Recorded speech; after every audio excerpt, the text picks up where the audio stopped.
آپ نیوٹرل ہو کے کیوں تقریر نہیں کرتے؟ آپ JUI میں جب ہو تو پھر وہاں کے پلیٹ فارم سے آپ ٹھیک ہے، لیکن جب آپ ممبر پہ بیٹھے ہو دین کی بات کرنے کے لیے، پھر لوگ آپ سے مولانا فضل الرحمان کے فضائل سننے کے لیے نہیں بیٹھے ہوئے آپ کے پاس، پھر آپ سے حق سننے کے لیے بیٹھے ہوئے. تو آپ کسی کو فیور نہ کریں. سیاسی جلسے میں ضرور بات کریں. جو بیان آیا ہے نا جذباتی بیان، اور اس سے بچے تو بیچارے سادہ لوہ بچے تو ان جذباتی چیزوں سے متاثر ہوتے ہیں، پڑھے لکھے لوگ ان چیزوں سے متاثر نہیں ہوتے، وہ تجزیہ کرتے ہیں. تو KPK میں اگر حکومت نے عوام کو خرید لیا ہے تو علماء کو خرید لیا، تو KPK میں آپ کے بہت سارے ریلیٹو ہیں ہوں گے یقیناً. جاؤ فون کرو ان کو کیا خریدا ہے بھائی. اور وہ جو شرائط نامہ پڑھ کے سنایا گیا ہے حضرت مولانا حلیف جاندری صاحب کی طرف سے، فرض کر لو وہ ٹھیک بھی ہے، تو اس میں کون سی غلط بات لکھی ہوئی ہے؟ وفاق المدارس سے جب کسی مدرسے کا الحاق ہوتا ہے اسی ٹائپ کی شرطیں اس میں بھی لکھی ہوئی ہیں، ریاست کے خلاف نہیں جائیں گے، یہ نہیں ہوگا. وہ ساری شرطیں تو ایک کامن سینس کی ہیں. ہاں یہ نہیں ہونا چاہیے کہ امام کو لکھا ہوا خطبہ دیا جائے، اس کے ہم خلاف ہیں، امام اپنی مرضی سے بیان کریں. اور باقی یہ کہ حکومت 25. تو ناظرین، مفتی طارق مسعود صاحب جو ہیں یہ کسی جماعت کے پابند نہیں ہیں، نہ جمعیت کے، نہ سپاہ صحابہ کے. یہ آزاد گروپ ہے، آزاد خیال ہے، اور یہ اپنی زبان خود بولتے ہیں. یہ کسی کے پیچھے چل کے بات نہیں کرتے، بلکہ جہاں پہ اصول کی بات آ جاتی ہے وہاں پہ اپنے اصول جو ہے ان کا، جو شریعت کا قاعدہ قانون ہے اس کے مطابق یہ چلتے ہیں، اس کے مطابق یہ بات کرتے ہیں. جہاں تک ان کا تعلق ہے، مفتی عبدالرحیم صاحب جو ان کے استاد محترم ہیں، کیونکہ وہ بھی سیاست سے پیچھے ہیں، وہ سیاسی جماعت کے کسی کے رکن نہیں ہیں، اسی لیے یہ آزاد خیال ہے.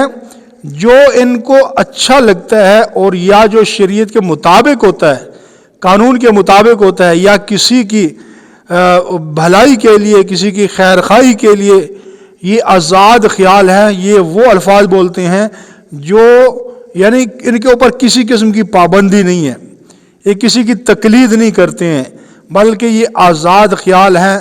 یہ شریعت کے مطابق، سنت کے مطابق، یا جو ان کا اپنا موقف ہوتا ہے یہ اس کا اظہار کرتے ہیں. اور مفتی عبدالواحد قریشی صاحب جو ہیں یہ جمعیت کی تقلید کرتے ہیں. اب میں ان دونوں علماء سے یہ کہنا چاہتا ہوں کہ آپ دونوں ہمارے سر کے تاج ہیں الحمدللہ. ہم آپ دونوں کی عزت کرتے ہیں، احترام کرتے ہیں، دل میں آپ کے الحمدللہ آپ کا اکرام ہے.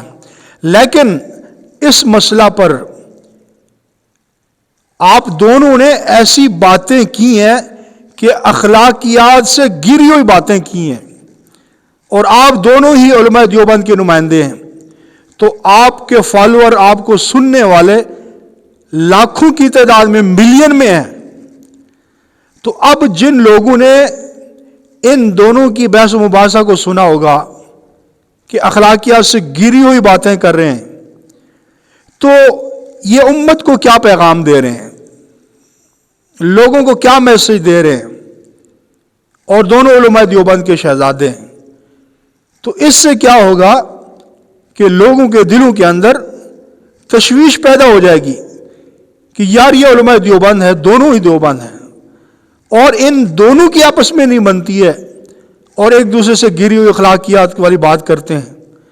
تو خدا کے واسطے لوگ آپ کو سنتے ہیں، فالو کرتے ہیں، کم سے کم لوگوں کو تو اچھا میسج دو، لوگوں کو تو اچھا نمونہ، آئیڈیل ان کا بنو، آپ سے وہ اچھا سبق سیکھیں، اچھا میسج دو. اگر کوئی بات آ بھی گئی تو اس کو اپنی حد تک محدود رکھو. لوگوں کو یہ منفی رویہ آپ دے رہے ہیں، ایک دوسرے کے اوپر کیچڑ اچھال رہے ہیں. مولانا مفتی عبدالواحد قریشی صاحب یہ کہہ رہے ہیں کہ جو مفتی طارق مسعود صاحب کی جو تار ہے یہ کسی اور کے ہاتھ میں، بٹن کسی اور کے ہاتھ میں ہے. تو بھائی ہر ایک کا اس کا اپنا موقف ہے. تو کم سے کم ہم اللہ اور اس کے رسول صلی اللہ علیہ وسلم کے جو نمائندے ہیں، علماء دیوبند کے شہزادے ہیں، لوگوں کو تو کم سے کم اچھا میسج دو.